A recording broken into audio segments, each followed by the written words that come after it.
नमस्कार दोस्तों, एक बार फिर आपका हिंदी साहित्य सुधा चैनल पर स्वागत है।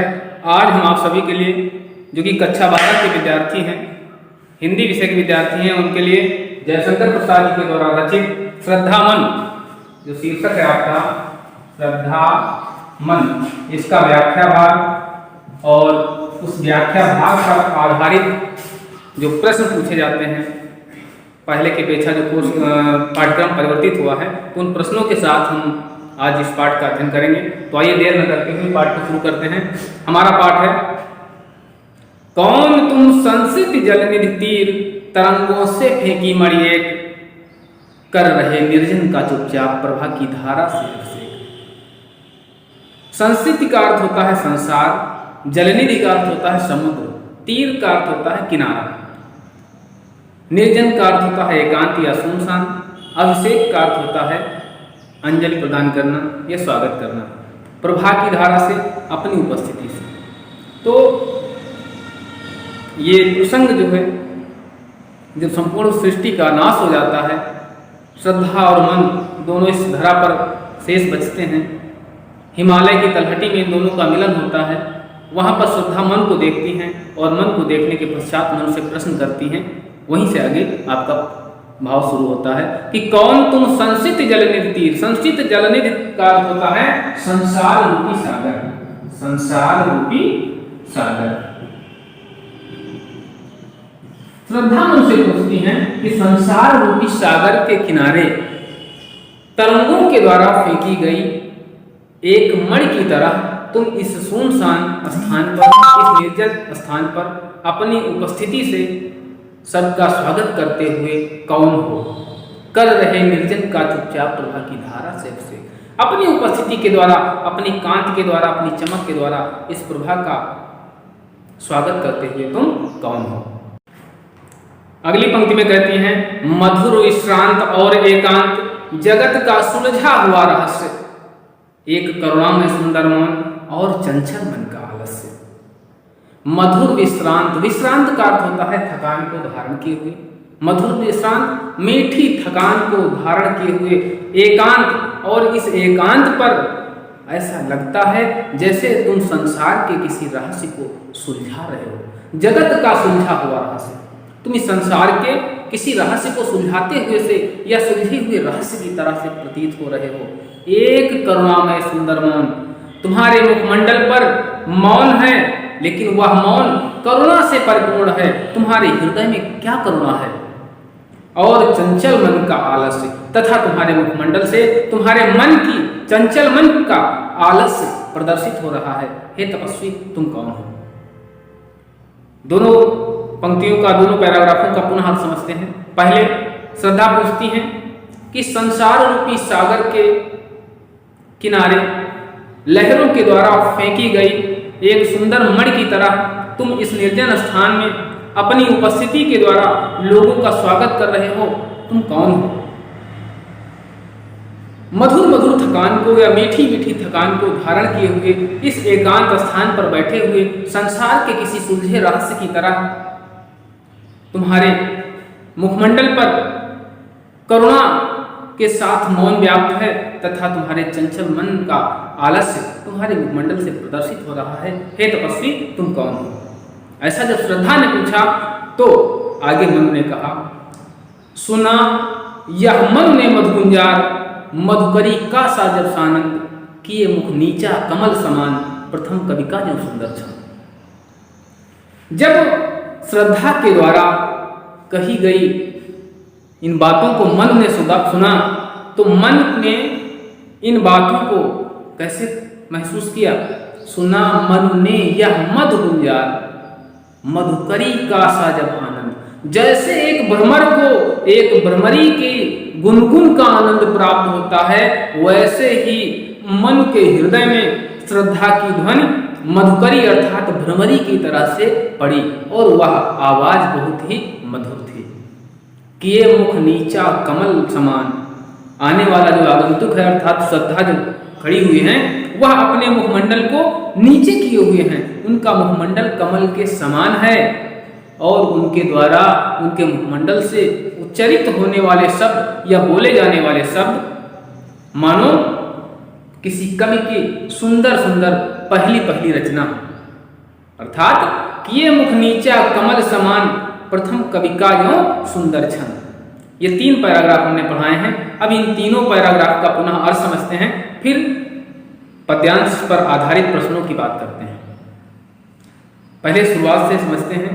श्रद्धा कहती हैं कि संसार रूपी सागर के किनारे पर तरंगों के द्वारा फेंकी गई एक सुंदर मणि की तरह यहाँ पर एकांत स्थान पर उपस्थित तुम कौन हो?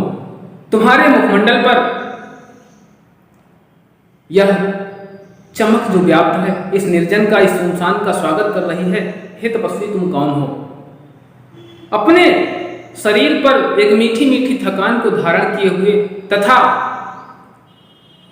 संसार के किसी अनसुलझे रहस्य को सुलझाते हुए से मुखमंडल पर करुणा को धारण किए हुए तथा चंचल मन की आलस्य को धारण किए हुए तुम कौन हो? मन ने जब श्रद्धा के ऐसे सुंदर शब्दों को सुना तो उन्हें मधुर भ्रमरी की ध्वनि को सुन करके जिस प्रकार भ्रमर को आनंद प्राप्त होता है, वैसा आनंद प्राप्त हुआ। श्रद्धा अपने मुखमंडल को नीची तरफ अर्थात पृथ्वी की तरफ झुकाए हुए थी और वह मुखमंडल कमल के पुष्पों की तरह सुंदर था। उनके द्वारा बोली गए शब्द मानो किसी कवि की प्रथम रचना हो। तो आइए इस पद्यांश पर आधारित प्रश्नों की बात करते हैं। तो हमारा पहला प्रश्न जाता है, सबसे पहले पूछा जाता है कि पाठ के रचनाकार और पाठ का नाम लिखिए। यह पहला प्रश्न होता है आपका। पाठ और रचनाकार का नाम लिखिए। तो दोस्तों, ये आपका पाठ आपको पता ही है, श्रद्धामन पाठ का नाम है और रचनाकार हैं आपके जयशंकर प्रसाद। आपका उत्तर हो जाएगा, पाठ का नाम होगा श्रद्धा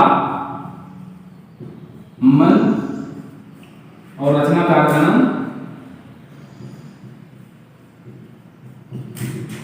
जयशंकर प्रसाद। जयशंकर प्रसाद।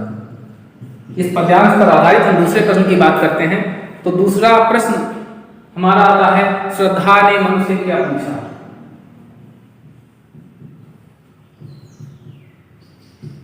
श्रद्धा ने मन से क्या पूछा? तो उत्तर आपका निकल कर आता है, क्या पूछा श्रद्धा ने? श्रद्धा ने मन से पूछा कि इस निर्जन स्थान पे, इस निर्जन स्थान पर करुणा रूपी मौन एवं चंचल मन के आलस्य को धारण किए हुए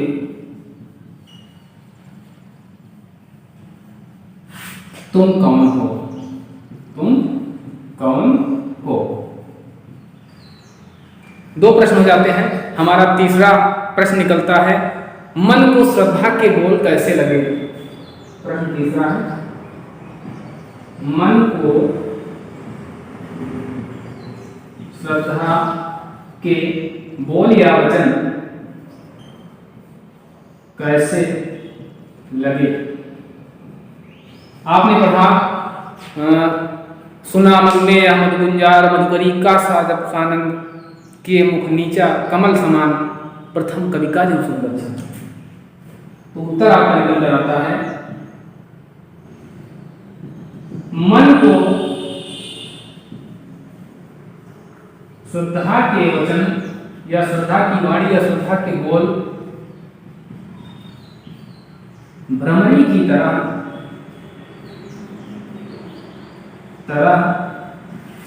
गुंजन से युक्त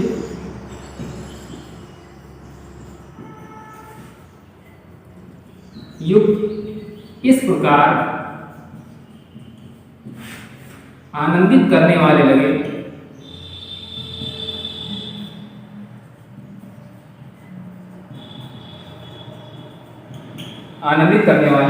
लगे मानो वह किसी कवि की प्रथम रचना हो। चौथा प्रश्न हमारा निकल कर आता है, कवि ने श्रद्धा के मुख की तुलना किससे की है? प्रश्न हमारा चौथा है, कवि ने श्रद्धा के मुख की तुलना किससे की है? आपने पद्य को पढ़ा, किए मुख नीचा कमल समान, तो उत्तर निकल कर आता है, कवि ने श्रद्धा के मुख की तुलना सुंदर कमल के पुष्प से की है। अब अंतिम हमारा प्रश्न आता है, यानी पांचवा प्रश्न आता है, रेखांकित अंश की व्याख्या कीजिए। तो उसको हम यहां पर लिख देते हैं, पांचवें प्रश्न को, रेखांकित अंश की व्याख्या करना है आपको। पंचम प्रश्न हो जाता है हमारा, रेखांकित अंश की व्याख्या कीजिए। रेखांकित अंश की व्याख्या मैं हेडिंग डाल दे रहा हूं। अगर आप उत्तर पुस्तिका में लिख रहे हैं तो आप उत्तर पुस्तिका में प्रश्न लिख लेंगे, रेखांकित अंश की व्याख्या कीजिए, उसके पश्चात उत्तर लिखेंगे। और हमारा रेखांकित अंश कौन सा होगा? इस छंद में आपका रेखांकित अंश है कि ये मुख नीचा कमल समान, प्रथम कवि का जो सुंदर छंद। लिखेंगे इसमें, कवि कहता है कि श्रद्धा अपने कमल के समान सुंदर मुख को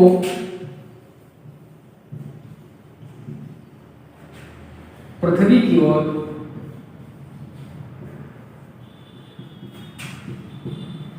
झुकाए थी तथा उनके द्वारा कहे गए शब्द मानो किसी कवि की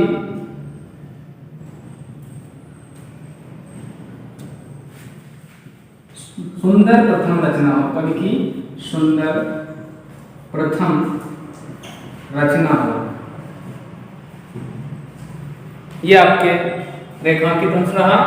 मिलते हैं श्रद्धा मन के पार्ट 2 में, तब तक के लिए दोस्तों अपना ख्याल रखिए। नमस्कार।